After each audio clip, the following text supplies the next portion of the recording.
Hello दोस्तों। The most important ये आज की क्लास आपके लिए सबसे इम्पॉर्टेंट है।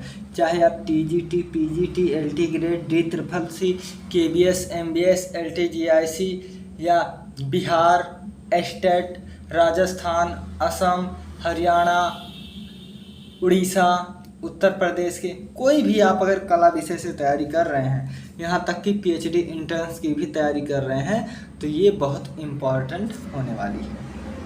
तो आप पढ़ाई खुद कर रहे हैं, आप लोग खुद पढ़ लिख रहे हैं, तो आप समझ रहे हैं कि कितना इम्पोर्टेंट है। ठीक है, चलिए हम चीज़ों को शुरू करते हैं। बाघ गुफा, ठीक है, हम इसी का रिवीजन करेंगे, वो भी सुपर फास्ट रिवीजन। बाघ गुफा कहाँ स्थित है? मध्य प्रदेश के धार जिले में। कहाँ? मध्य प्रदेश के अंतर्गत धार जिला है, वहीं पर है। बाघ गुफा किस पर्वत को काटकर बनाई गई है?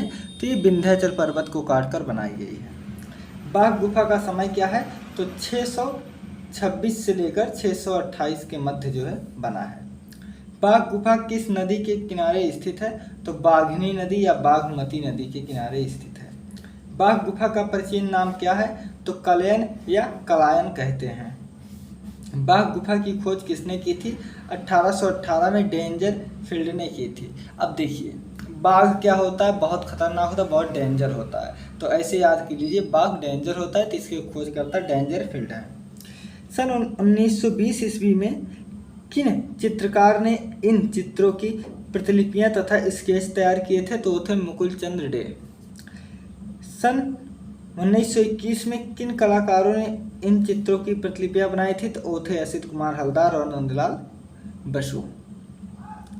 ठीक है, इसके बाद देख लेते हैं, बाघ गुफा किस धर्म से संबंधित है? तो ये बौद्ध धर्म से संबंधित है।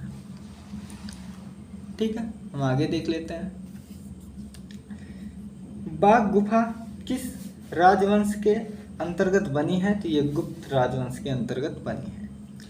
बाघ में कुल कितने गुहा मंदिर हैं? तो यहाँ पर 9 गुहा मंदिर हैं, जिसका नाम है गृह गोसाई, हाथी खाना, रंग महल, शिक्षकों के रहने का स्थान और 7, 8, 9 बंद है।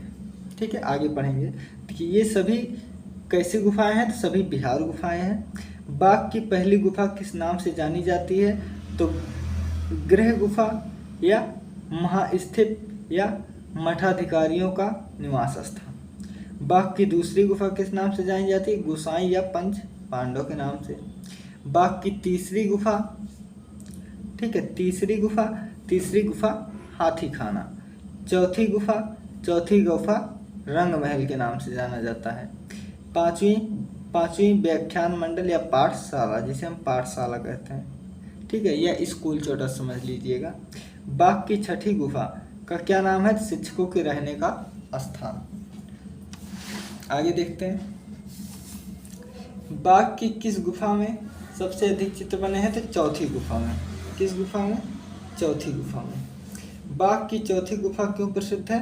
तो यहाँ पर जो है हलीशक नृत्यों के लिए, यानी नृत्यकर्ताओं के लिए, ये देखिए हलीशक नृत्य, ठीक है, नग्न अवस्था में बने हुए रेखा चित्र है।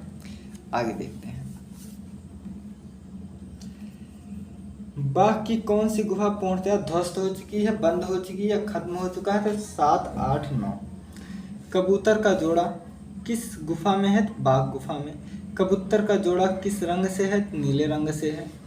बाघ की किस गुफा, देखिए भाई साहब, ये बहुत इंपॉर्टेंट है, ये प्रोफेसर लेवल का प्रश्न है कि कबूतर किस रंग का है? तो नीले रंग का। बाघ की किस गुफा में केवल चित्र है? चौथी गुफा में। सुबंधु का ताम्रपत्र किस गुफा से प्राप्त हुआ है? गुफा नंबर 2 से। ग्वालियर दुर्ग के गुंजरी महल में किस गुफा की प्रतिलिपियां हैं? बाघ गुफा की। बाघ गुफा में किस वृक्ष का अंकन सर्वाधिक हुआ है? तो केले के वृक्ष का।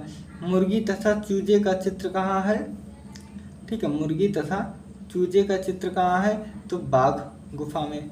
बाघ गुफा किस संप्रदाय से संबंधित है? महायान संप्रदाय से। बाघ की किस गुफा में का अक्षर मिलता है? तो ये चौथी गुफा में। का अक्षर की लिपि के अनुसार बाघ की गुफा का समान काल क्या है? तो चौथी और 5वीं शताब्दी। आगे देख लेते हैं इसी क्रम में हम। सुबंधु के ताम्रपत्र के अनुसार बाघ गुफा का कार्यकाल क्या था? तो ये 6वीं शताब्दी था। बाघ गुफा को पुरातत्व विभाग ने अपने संरक्षण में कब ले लिया? तो 1951 में इसे लिया था। सर्वाधिक उल्लासमय जीवन का चित्रण किस गुफा में हुआ है? बाघ गुफा में। बाघ गुफा से अजंता की दूरी कितनी है? तो ये है 240 किलोमीटर। बाघ में सर्वप्रथम किस गुफा का निर्माण हुआ है? तो पहली गुफा का। शोकमग्न नारी तथा दासी की आकृति बाघ की किस गुफा में है? चौथी। प्रकृति चित्रण का सर्वोत्तम स्वरूप किस गुफा के चित्रों में मिलता है? अजंता और बाघ। कलात्मक सौंदर्य की दृष्टि से अजंता तथा बाघ में कौन सी चित्रकला अपेक्षाकृत श्रेष्ठ है? बाघ। किस सन में पुरातत्व विभाग की ओर से इन गुफाओं की सफाई का कार्य शुरू हुआ था? तो 1929 में।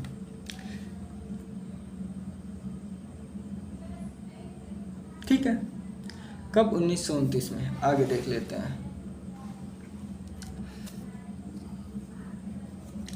महाराज सुबंधु ने कौन सा गांव दान में दिया था? तो दासिल कपल्ली। ठीक है, दासी का देखिए दो पढ़िए, दासिलक पल्ली गांव में। ठीक है, अब हमारा आ गया बादामी गुफा। बादामी गुफा हम पढ़ेंगे अगले वीडियो में। अपना ख्याल रखना, टेक केयर।